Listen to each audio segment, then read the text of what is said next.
Assalamualaikum warahmatullahi wabarakatuh. Selamat datang di channel Muhammad Azka Abqori, channel yang membahas seputar ASN. Sebelum kita lanjut bahasan kita kali ini, mohon untuk keringanan teman-teman untuk melakukan subscribe agar channel ini bisa lebih berkembang. Kali ini kita akan mengangkat tema yaitu tentang skema angkat honorer jadi PNS part-time berdasarkan rancangan Undang-Undang ASN.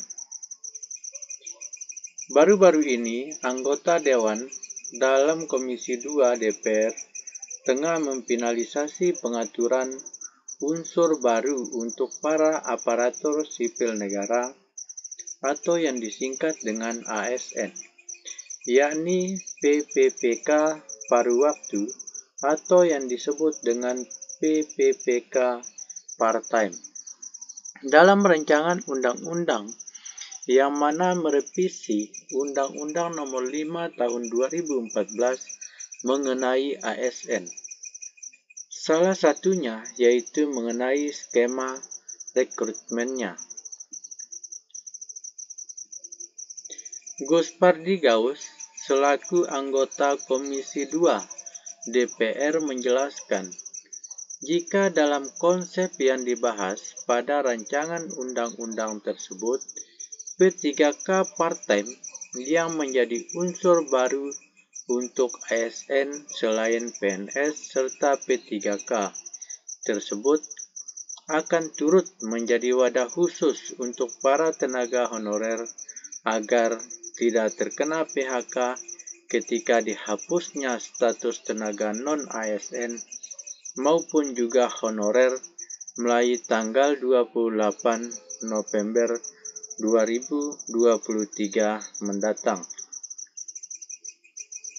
Meski begitu, Gus Pardi Gaus juga menekankan para tenaga honorer agar tetap harus mengikuti proses seleksi maupun tes sebagaimana para CASN yang telah berkompetisi untuk bisa masuk ke dalam pemerintahan, baik itu di pusat atau juga di daerah lewat 3 unsur tersebut. Maka dari itu, Gus Pardi juga memastikan unsur baru tersebut tidak menjadi wadah agar tenaga honorer langsung saja diangkat jadi seorang ASN. Nggak langsung otomatis diangkat ya. Jadi begini, terdapat 3 unsur yang tetap diakomodir oleh pihak pemerintah, tidak langsung diterima. Tentu ada seleksinya terlebih dahulu, ujar Gus Pardi kepada pihak CNBC Indonesia Rabu pada tanggal 12 Juli 2023. Gus Pardi menegaskan, jika proses seleksi tersebut jelas sangat dibutuhkan untuk memverifikasi para tenaga honorer yang dapat masuk kepada pihak pemerintahan sesuai dengan kemampuannya. Maka, jelas sekali jika proses transisi dalam rekrutmennya yang telah diatur di dalam rancangan undang-undang ini tidak akan ada pengangkatan secara langsung. Semua itu gambaran saya ya, nggak mungkin gunanya, yaitu untuk memverifikasi bagi para calon ASN mana ranahnya dapat ditampung dalam PNS, P3K penuh waktu serta P3 part-time, jelasnya. Dia juga memastikan jika unsur P3K paruh waktu tersebut betul-betul telah masuk ke dalam ketentuan revisi Undang-Undang ASN yang terbaru, bukan yang baru sebatas konsep saja, sebagaimana yang telah dikatakan oleh Menteri Pan-RB Abdullah Azwar Anas.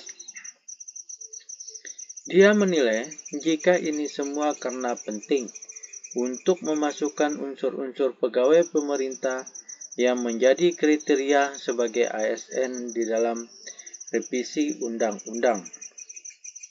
Sementara itu, khusus untuk teknis, hak-hak yang akan mereka dapatkan tentu saja tidak akan masuk ke dalam rancangan undang-undang tersebut, melainkan untuk tingkatan aturan turunannya seperti halnya peraturan pemerintah.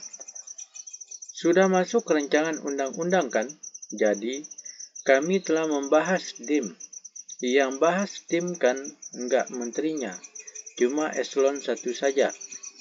Artinya, untuk saat ini revisinya belum selesai, belum juga ketok palu, namun telah dibahas dengan Kementerian Pan-RB. Bahas DIM serta sudah selesai, tinggal ketok palu saja. Jelas politisi PAN itu. Namun sampai dengan saat ini, pihak pemerintah dan DPR belum juga mengumumkan tugas, fungsi, serta juga gaji P3K part-time ini. Akan tetapi, P3K part-time disebut memperoleh gaji jauh lebih kecil dibandingkan dengan tenaga honorer, sebab jam kerjanya yang berbeda. Mereka juga bekerja berdasarkan dengan waktu yang telah disepakati, sehingga tidak harus seharian bekerja di kantor pemerintah, baik itu di pusat atau di daerah, sebagaimana tenaga honorer selama ini. Tetapi, berdasarkan dari Peraturan Menteri Keuangan atau PMK nomor 83/PMK.02/2022 mengenai standar biaya masukan tahun anggaran tahun 2023, gaji honorer berada di kisaran angka 2,07 juta sampai dengan angka 5,61 juta rupiah per bulannya. Kira-kira demikian, teman-teman, pembahasan mengenai rancangan undang-undang perubahan atas Undang-Undang Nomor 5 Tahun 2014 tentang ASN. Semoga bermanfaat, teman-teman. Assalamualaikum warahmatullahi wabarakatuh.